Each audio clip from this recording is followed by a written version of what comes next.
The Evans Gambit, how one pawn buys the whole attack. 6 games, every move explained. Let's begin. The Evans Gambit gives away a pawn on move 4 and has been winning games with it for 200 years. Here is exactly what that pawn buys. The Italian game. Both bishops are out, both sides are comfortable, and this position gets played a million times a day. Normally white plays c3 and d3, building toward d4 over several moves. Nothing wrong with it. Nothing frightening about it either. The Evans Gambit. A pawn, offered to a bishop that is not even attacking it, for one reason, to drag that bishop off c5. Black takes, and now c3 arrives with tempo. The bishop is hit again, and that little pawn move is quietly preparing d4. Bishop a5, and there it is.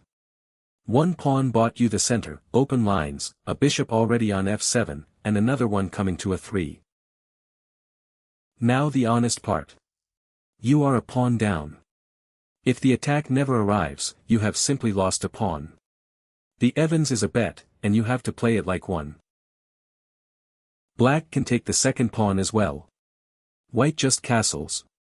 2 pawns down, and still the only one attacking anything. A pawn for the center, the open lines and the first move of the attack. That is the whole opening in one sentence. Black has 4 reasonable answers to the Evans. 3 of them walk into your attack, and one of them is genuinely annoying. There are 4 sensible answers to b4, and as white you need all of them. One at a time. Bishop takes, bishop a5, d4, castle. This is the position everything else in this video comes back to. If the bishop drops back to c5 instead, you take on d4 and you own the entire center. This one is comfortable for white. Bishop e7 is Lasker's defense, and it is the honest answer. Black gives the pawn straight back, trades pieces, and the attack never turns up. No, this one exists. Black can also decline with bishop b6. Then a4 gains space for free, and that bishop spends the rest of the game short of squares. And the one thing black must not do, take with the knight. c3 and d4 both come with tempo, and white gets the whole gambit for nothing. If you remember one thing, remember the order. b4, c3, d4, castle. Never rush the recapture.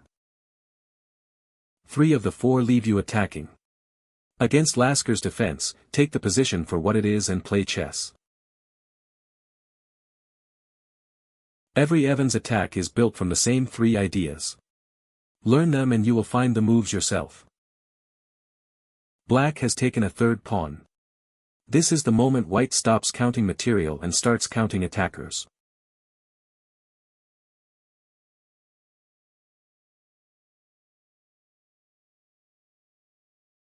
Queen b3. Plan 1 in every Evans, 2 pieces aimed at f7, the one square that only the king defends. Black defends f7 with the queen, so e5 kicks her. The pawn gains a move and opens the board for everything sitting behind it. Queen g6, and white recaptures on c3.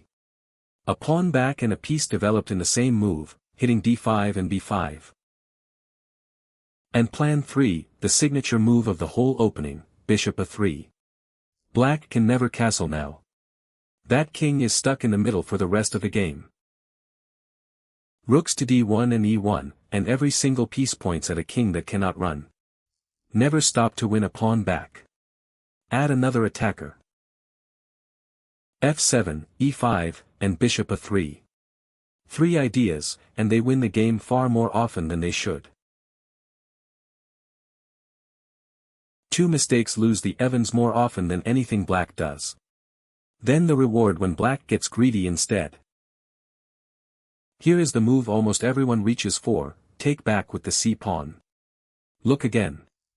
It is not even legal, that pawn is pinned to your king by the bishop on a5. So white takes with the knight instead and trades into this. The center has gone, the attack has gone, and you are still a pawn down. Castle and leave the pawn on d4 alone. Mistake 2, letting black play d5. The line's close, your bishop on c4 is neutralized, and now you really are just a pawn down.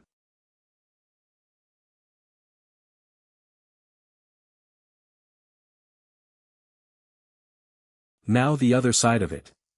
Black has played the opening reasonably, and then takes one pawn too many on e4.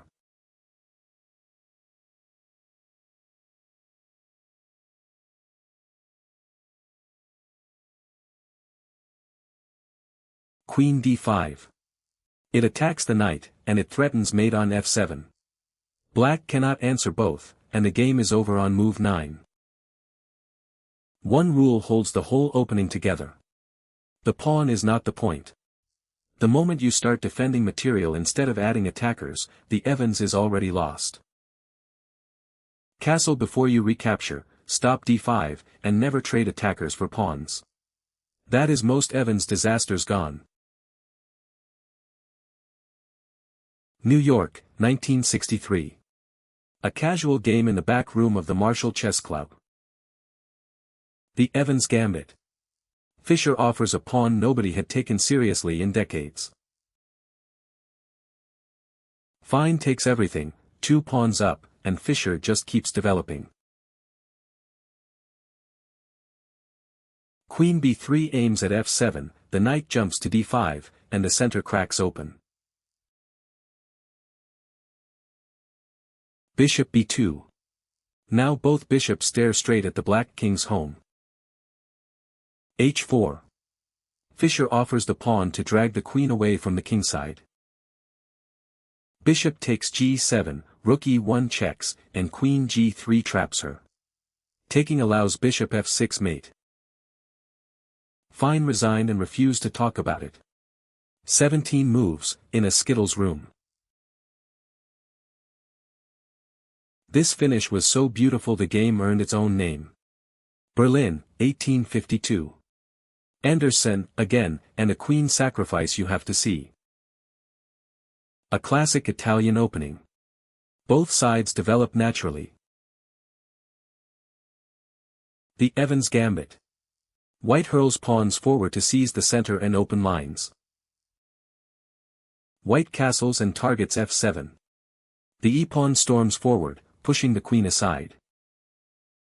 Rook to the e-file, and bishop to a3, a monster diagonal. Black counters on the queenside.